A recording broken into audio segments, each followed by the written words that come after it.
think much of it at first. Truckers hear weird stuff on the radio all the time. Broken CB chatter, people messing around, static that sounds almost like voices if you're tired enough. But this wasn't that. I was driving a long haul through a stretch of rural highway that cuts through nowhere. No towns for miles, just dark fields and tree lines that look the same no matter how far you go. It was past 2 a.m., and I was the only thing moving on that road. That's when my CB radio crackled to life. At first, it was just static. Then a voice came through, calm, controlled, almost bored. Eastbound freight truck, white cab, blue stripe on the trailer. You've got one working marker light on the left rear. I actually laughed out loud. Then I stopped laughing, because everything it said was correct. My truck was exactly that. White cab, blue stripe, and one broken marker light I kept meaning to fix. I hadn't spoken on the radio.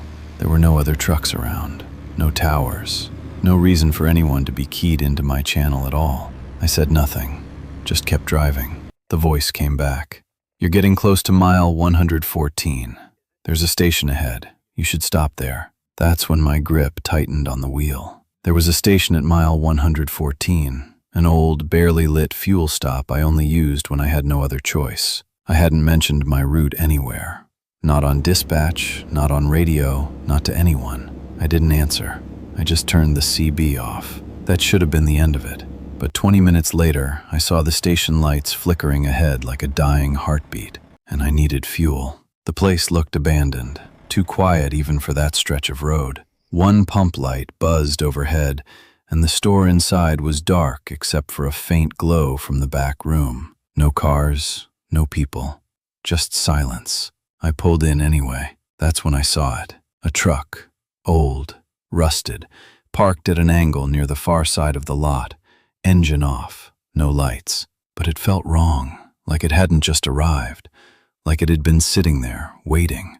I remember thinking I should leave right then. Instead, I started fueling. That's when I felt it. You know that sensation when you're being watched before you actually see anyone? That pressure on the back of your neck? I turned slightly. The old truck's headlights flickered on. Not fully, just a dim, sickly glow. And it started moving, slowly. No engine sound, no rush, just rolling forward like it already knew where I was going. I didn't wait. I dropped the fuel nozzle, jumped back in my cab, and pulled out fast enough to make my tires scream. I didn't look back, not until I was back on the highway. That's when I saw it in my mirror, still behind me. Closer than it should have been. And then my CB radio turned itself back on. Same voice. You shouldn't have left. My stomach dropped. Because ahead of me now, somewhere in the dark, another set of headlights appeared on the road. A car. Stopped sideways, blocking both lanes. And beside it, a man stepped out into the beam of my headlights and started waving. Slow, controlled. Not panicked like someone in trouble. Like someone signaling on purpose. My mind connected it instantly. Trap. I hit the brakes just enough to assess, but I didn't slow fully. That's when I saw the old rusted truck again in my mirror, closer now, pushing up behind me like it was herding me forward, boxing me in. The man on the road kept waving, then pointed at my truck, at me. That's when I made my decision. I floored it. I didn't swerve, didn't hesitate. I aimed straight through the gap between the car and the shoulder, and I remember the man's face just as I passed, completely calm, stepping back at the last second like he knew I wouldn't stop. I almost clipped him. Almost. My trailer scraped something hard, maybe the car, but I didn't care. I kept going. No stopping. No looking back. The CB went silent after that. The truck behind me disappeared at some point. I don't know when. I just realized one moment it was there, and the next it wasn't. I drove for another 3 hours straight before I finally pulled over at a real rest stop with lights and other trucks. I didn't sleep. I just sat there, engine off, staring at my mirrors until morning. I don't know who was on that radio. I don't know if it was a group or something organized or just people who pick off the wrong drivers in the wrong places. But I know this. They knew exactly who I was before I ever saw them. And they were already waiting when I got there. I wasn't planning to stop that night. I was driving alone on a long highway somewhere in a state I barely knew, heading to my brother's house. It should have taken me about 3 hours, but I left late after work, well past midnight. At first, the road was almost comforting. Empty, straight, predictable. But after about an hour, I started feeling off. Not just tired, but mentally foggy in a way I can't really explain. Like my focus kept slipping in and out. I checked the GPS. It was still working, but the updates were lagging by a few seconds. Then more. And then I missed my exit. At first, I didn't panic. I just figured I'd take the next one. But that's when something strange happened. There wasn't a next exit. The road just kept going. Straight. Endless. No signs. No junctions. Nothing. Then my GPS froze completely. No signal. No rerouting. Just a static arrow pretending I was still moving normally. That's when I started to get uneasy. About 10 minutes later, I saw a black car pulled over on the shoulder. Hazard lights blinking slowly. No movement inside. No driver visible. Just there. I passed it and told myself it was nothing. But a few minutes after that, the road changed. It wasn't a highway anymore. It narrowed into a single-lane road, uneven and old. And suddenly there were trees everywhere. Thick, dense woods on both sides, like I'd been dropped into a completely different place without realizing it. I slowed down, turned the radio up a little. Just static. And then I saw someone walking ahead. A man, on the side of the road, walking toward me. Dark clothes, slow pace, not reacting to my car at all. There was nowhere to turn around, just this narrow road cutting through the forest. So I passed him. He didn't look at me, but I felt like he knew exactly where I was. Less than a minute later, the road ended. A metal barrier blocked everything. No warning signs, no detour, just a dead end in the middle of nowhere. I stopped the car, trying to process how I'd even gotten there. My GPS was still dead. And then I saw him again. The same man. He was standing directly behind my car. I don't know how he got there so fast. I didn't hear anything. No footsteps. Nothing. He leaned slightly toward my window and asked, almost casually, "What are you doing out here?" I didn't answer right away. Then he added, "This road is closed." Something about the way he said it didn't feel like a warning. It felt like a statement, like I was the one who didn't belong there. My hands were already shaking on the steering wheel. Then he asked another question, quieter this time.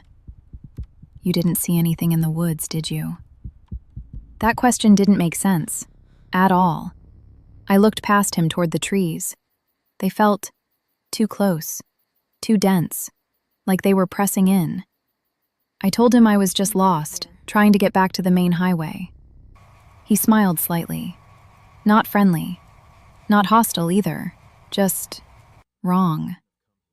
"Turn around," he said. "Go back the way you came. Quickly." That was it for me. I didn't argue. I didn't ask anything else. I got in the car, locked the doors, and reversed fast before he could get any closer. I didn't look back. I drove the entire way in reverse direction until the trees started thinning out again, and eventually, just like that, I was back on the highway. My GPS suddenly came back online as if nothing had ever happened. There was no record of that road, no sign of the barrier, no trace of the black car when I passed the area again. But what still bothers me the most is this. I'm absolutely sure I didn't just get lost. I ended up somewhere that wasn't supposed to appear on any map. And that man wasn't trying to help me. He was trying to find out if I had seen something in those woods. I had been working the late-night shift as a security guard for a while. Most nights were boring, just walking a few empty hallways, checking doors, maybe logging a strange sound in my notebook and calling it a night. But there was one shift that stuck with me, one that still makes me tense up when I think about it. This particular night, I was posted at a massive old warehouse on the edge of town. The place was huge. Brick walls, metal doors, long dark aisles that never saw sunlight after 5 p.m. Most of the offices inside were old and barely used anymore, but the warehouse still stored crates and equipment that had been there for decades.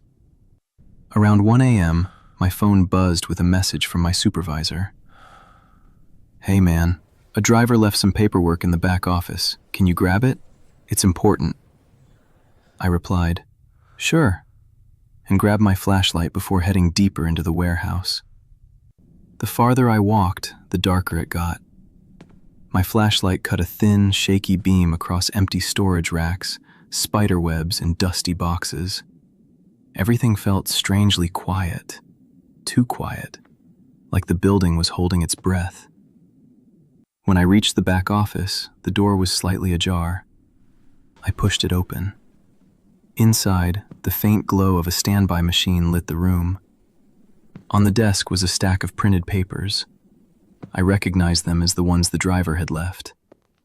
I reached out to grab them, but something made me stop. I had the distinct feeling I wasn't alone. That's when I saw it. In the far corner of the room, just beyond the edge of the desk light, there was a figure. It was hunched over, shoulders trembling, like it was trying to stay warm in the cold room. I couldn't make out a face, just a dark silhouette. Then I heard breathing. Slow, uneven, like someone was gasping for air. My heart jumped into my throat. I stood frozen for what felt like eternity, staring at that shape.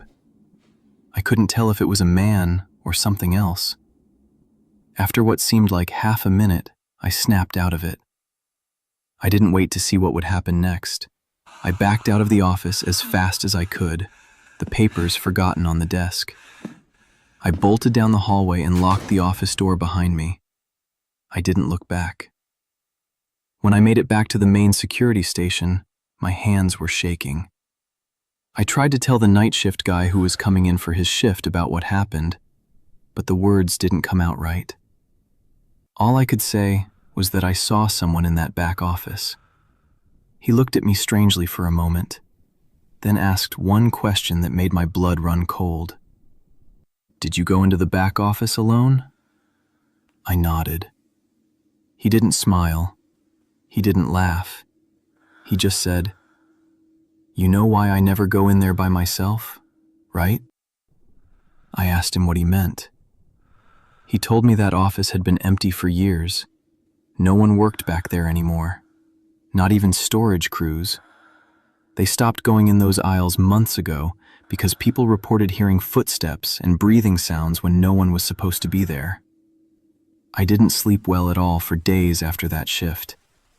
Even now, whenever my phone buzzes in the middle of the night, I instinctively check over my shoulder, just in case something is watching from the dark. Because that night taught me one hard truth. Some places aren't just quiet. They're waiting.